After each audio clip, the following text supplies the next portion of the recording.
Hey everybody, Ryan here at eTrailer. Today on our 2017 Ram ProMaster City, we're going to be showing you how to install the etrailer.com trailer hitch receiver. But before we do that, let's take a minute, check this out, and make sure it's going to be the right hitch for you. So by putting a trailer hitch on the back of a vehicle like this, it's almost a necessity. The vast majority of these ProMaster Cities out on the road are going to be used for work vehicles, right? And that's exactly our case today. A bunch of shelving and everything inside here, and using it for his business.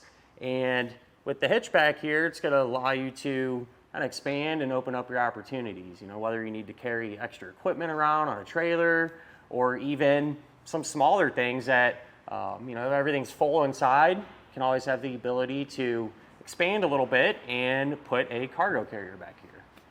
Compared to the other hitches available, I'm not going to lie, I really can't go wrong with any of them. They're almost identical to each other. They share the same ratings, they look the same, give you very similar clearances, so on and so forth. So as far as the functionality goes, they're all going to get the job done. Really the biggest difference is going to be the appearance, and even then on a vehicle like this, probably not top priority for a lot of people. But what would be one of my priorities is longevity, right? And how well it's going to hold up. So with the eTrailer one, this uses a matte black powder coat finish. The CURT has a gloss black, and the Draw-Tite falls somewhere in the middle. And just from my personal experience dealing with all those different manufacturers, it does seem like this carbide finish tends to hold up a little bit better and last a little bit longer. This is going to be a Class 3 hitch, which means it has the 2" by 2" receiver tube opening. That's a good thing, super common size, a lot of different things will work with it. It is going to use the standard 5/8 pin and clip. Keep in mind though, one doesn't come included with the hitch. If you need one, not a big deal. You can always grab it here at eTrailer. And if you're someone that uses this vehicle for work and leaves something on all the time back here, probably not a bad idea to upgrade to a locking hitch pin. That way it's secure and can protect your investment. It is going to have loop style safety chain openings, easy to get to, and large enough to allow us to use pretty much any size hook that our trailer might have on it. As far as the weight capacities go, that's going to have a 350-pound maximum gross tongue weight rating, which will be the amount of weight pushing down on the hitch. So that's good for most medium size, even larger size cargo carriers, to give you an example. As far as the maximum gross trailer weight rating goes, that's going to be 3,500 pounds, or the amount of weight pulling on the hitch. That is the weight of your trailer plus anything you might have enter on it. Now, I do always like to recommend, it's always a good idea just to grab your owner's manual. That way you can check in there and make sure that your ProMaster City can handle that much weight safely. We'll grab a couple measurements now, and these will help you figure out what type of accessories will work best. If you go from the ground to the top inside edge of the receiver tube opening, taking into account the ramps that we're parked on here, that's going to be about 12 inches. So if you plan on pulling a trailer around, you're probably going to need a ball mount with a rise in the shank. That 4-inch range probably work in most situations, maybe even a little bit higher in some cases.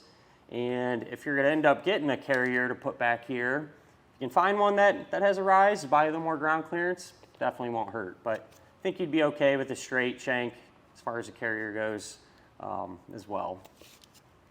From the center of the hitch pin hole to the edge of the rear bumper, that's going to be about 3 inches, which is really good, so shouldn't really run into too many issues here. But if need be, you can use that to help figure out exactly if any of those folding style accessories you might have can be stored upright without hitting the back bumper.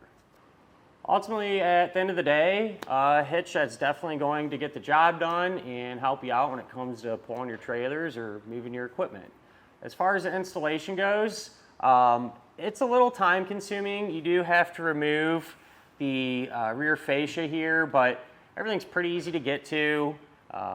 Nothing too complicated. You really don't have to worry about scratching a ton of stuff up or anything along those lines. So take your time, stay focused. You should be in pretty good shape. But with that said, why don't we go ahead and get started on it now. To begin our installation, we're going to be here at the back of our ProMaster, and open up your doors. And first thing we're going to do is get the taillights removed. We're going to have 3 big Phillips head screws holding the lights in place. So go ahead and pull those out.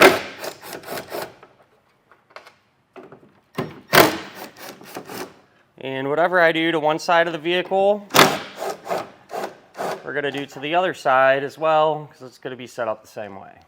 To actually get the lights out, close the door about halfway, and a lot of times you can just pull straight back on them. If they're in there really tight, you can use something like this. This is a trim tool, help give you a little extra leverage to pry it free.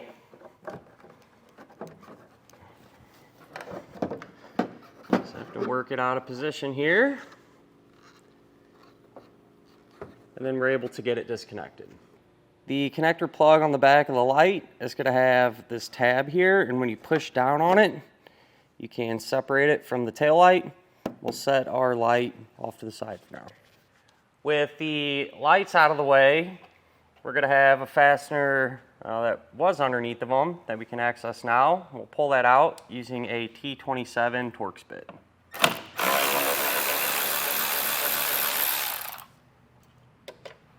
Now you can move to your wheel well edge, and we're going to have 4 Phillips head screws running down it. We'll just get all those pulled out.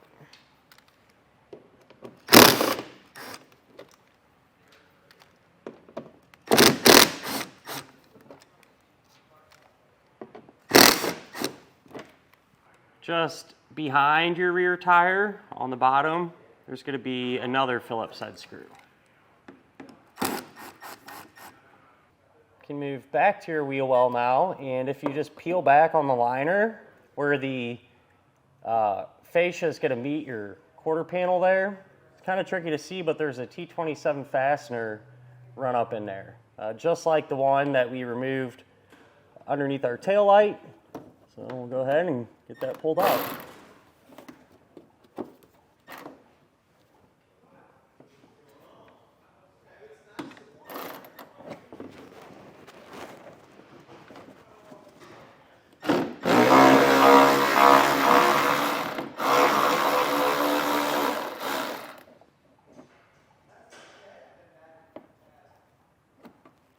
Underneath our back bumper, we're going to have 3 more Torx bit fasteners that will get removed.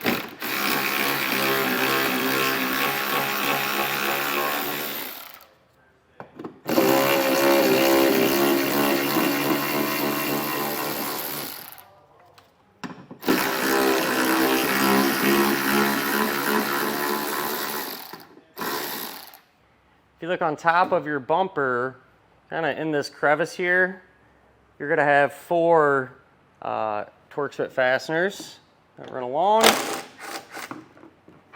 Use an extension of my bit here, get all of them out.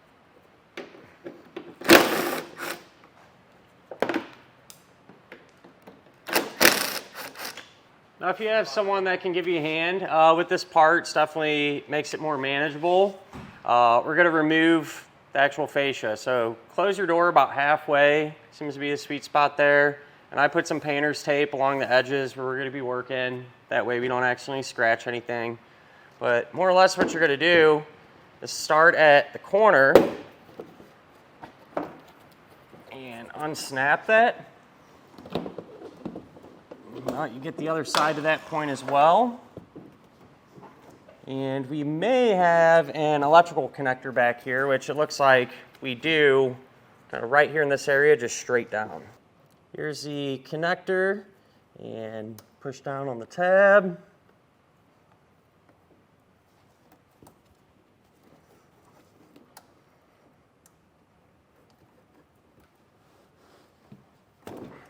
Separate it, and it actually looks like there's a tab on each side, so squeeze it with both of your fingers there, and we should be able to kind of maneuver the fascia out from our vehicle and set it to the side.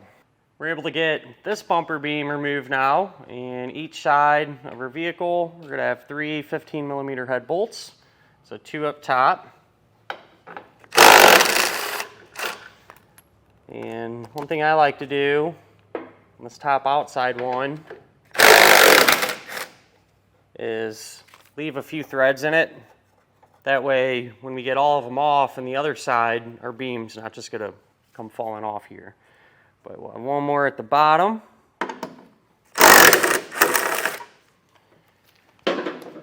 And I got the other sides off already, other than the one that I left in hand tight. So we'll remove this one.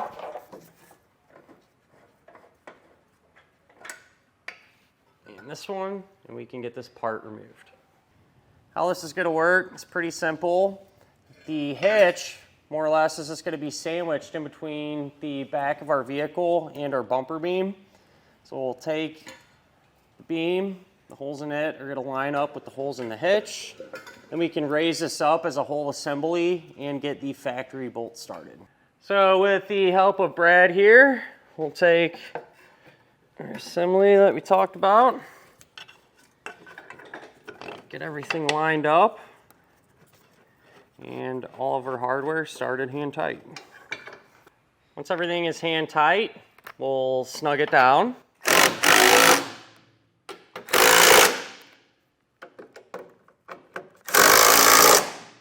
Then you want to make sure and come back with a torque wrench and tighten down all the hardware to the amount specified in the instructions.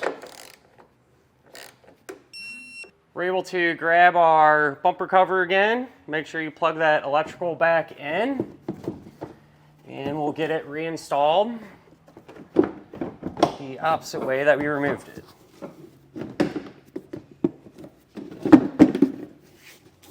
Once you get everything back together, you're in good shape. And with that done, that'll finish up our look at and our installation of the etrailer.com trailer hitch receiver on our 2017 Ram ProMaster City.